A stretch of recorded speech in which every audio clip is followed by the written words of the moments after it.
Well, hello! Welcome back to my channel. Just Shauna here to talk about some friggin' books. So this is a tag that I randomly saw. I can't even really remember where, and it's just on my tags to do, and I have not prepared at all. So this might be fun to edit.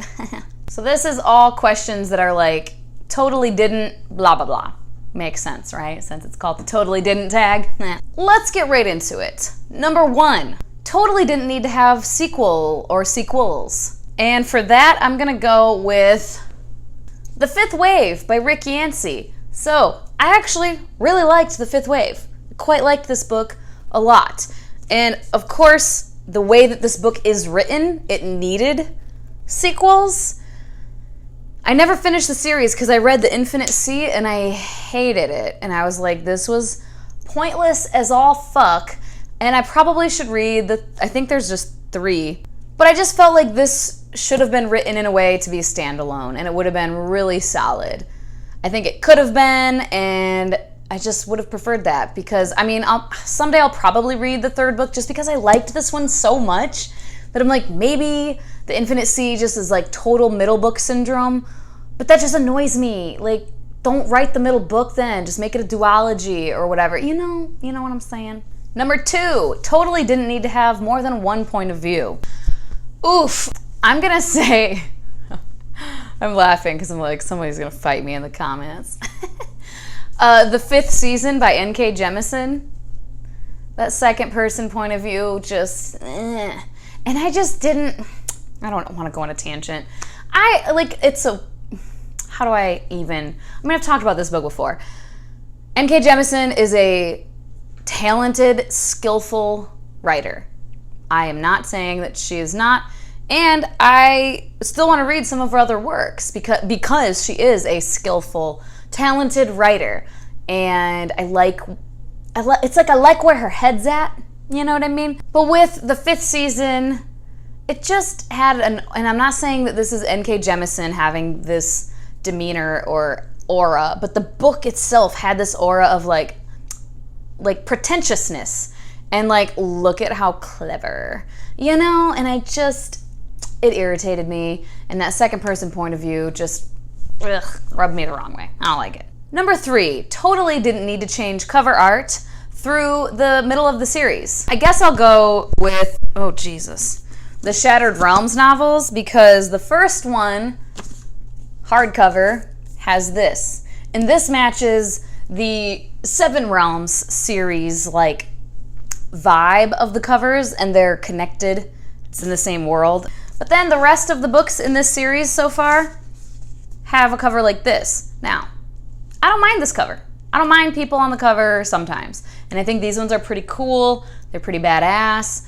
But the thing is, you cannot get the first book with this cover in hardcover. The fuck? Number 4, totally didn't need a love triangle. You guys probably know where I'm going with this. Fucking Hunger Games. We didn't need this love triangle at all, in any way, shape, or form.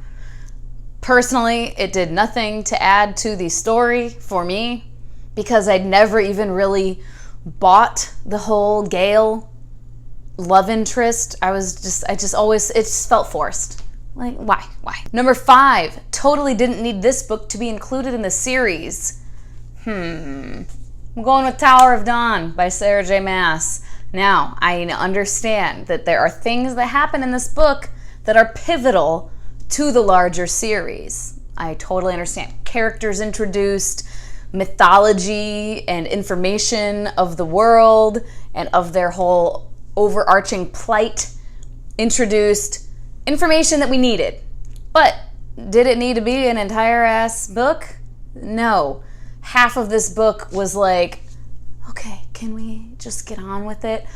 And for Kingdom of Ash to be so huge, and Queen of Shadows to be so huge, and then Empire of Storms to be kind of smaller, and this to be kind of smaller, we could have just taken like a quarter of this, smushed this down to like a quarter of this, and added it to Empire of Storms. We could have done that. And by we, I mean Sarah J. Maas could have done that. Number 6 is totally didn't need a cliffhanger. I don't own this book, but I'm going to go with Beasts Made of Night by Tochi Onyebuchi. quite enjoyed the book overall, and I still want to read the second book. It's a duology, I think. So I still want to read the sequel because I did enjoy a large part of the book. But that ending, man, cliffhanger. Basically nothing was resolved, and it's the middle of a battle, and the book ends. And I was very like, what? What is this? Number 7, totally didn't need just one point of view. This is a little more difficult. Like it needed more than one? I'm realizing that a lot of books that I read and own do have multiple points of view. Slayer by Kirsten White. I did not like this character, like their point of view, and that's all we got was their point of view.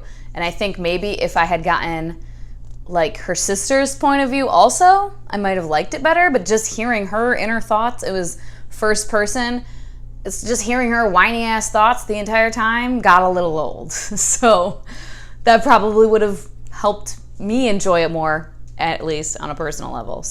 I keep standing up and I keep wanting to talk while I'm standing up, but I'm wearing my jean shorts again, and I'm never standing up in a video ever again because some of y'all don't know how to act when you see legs. Swear to God. Number 8, totally didn't need that much hype. Ooh. I just thought of one and then immediately was like, oh, I'm gonna get some comments, but it's not that serious, you guys know. But just because I enjoyed this book, I rated this book pretty high. I think I gave it 4. Did I give it 4 or even higher? Yeah, 4 Pushinicorns I gave this book, okay? So I liked it. But I don't understand the holy shit, my most favorite book ever of the year of all time hype that this got, and that is The 7 Husbands of Evelyn Hugo by Taylor Jenkins Reid. Like, it was cool. It was cool. It was well written, well-crafted characters. I mostly rated it so high because of the character. I mean, Evelyn Hugo is like a fucking awesome character, and just, yeah, I mean, you're seeing her whole life, so she's very complex, and she was just fun, and I liked her.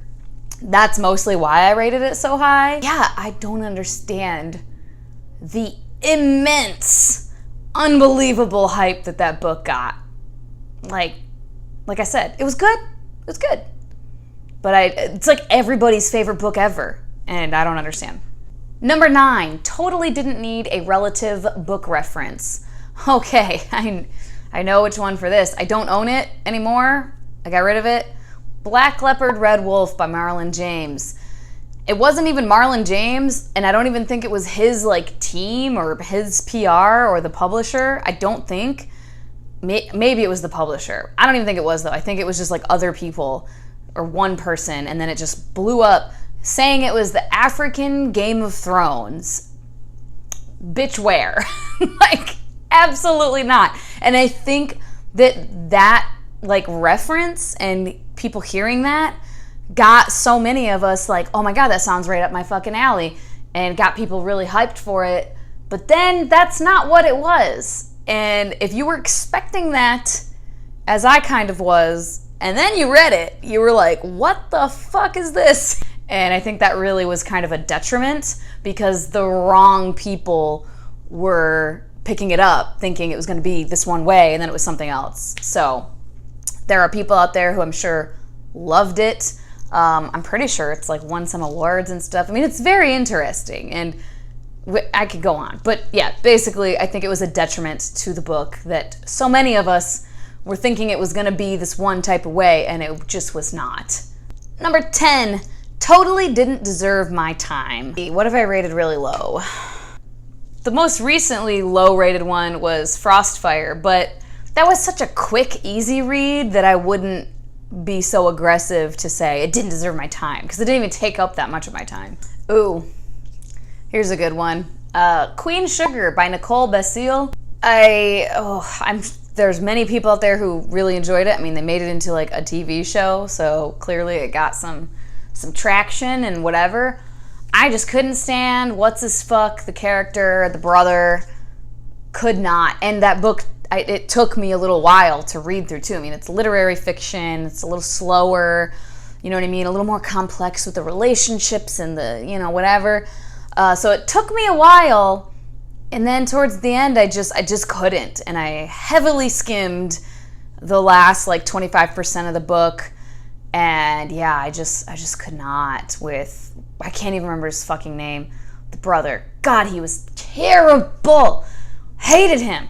There we go. That's all the questions. I'm going to tag a couple of people. Who am I going to tag? I don't fucking know. I'm going to tag Ola Quinn. Ooh, I want to see Elliot be salty. So I'm going to tag Elliot Brooks. The novel Lush. Life is a Page Turner. Ingrid Inspired. Books on My Social Life. And one more person. I haven't tagged Julie in a while. So Pages and Pens. There we go. You tagged. Okay, that was a pretty fun one. I liked that. I liked that a lot. Hopefully you guys enjoyed it. Thank you so much for your time. Hope you guys have a wonderful day, and I will talk to you later. Bye-bye.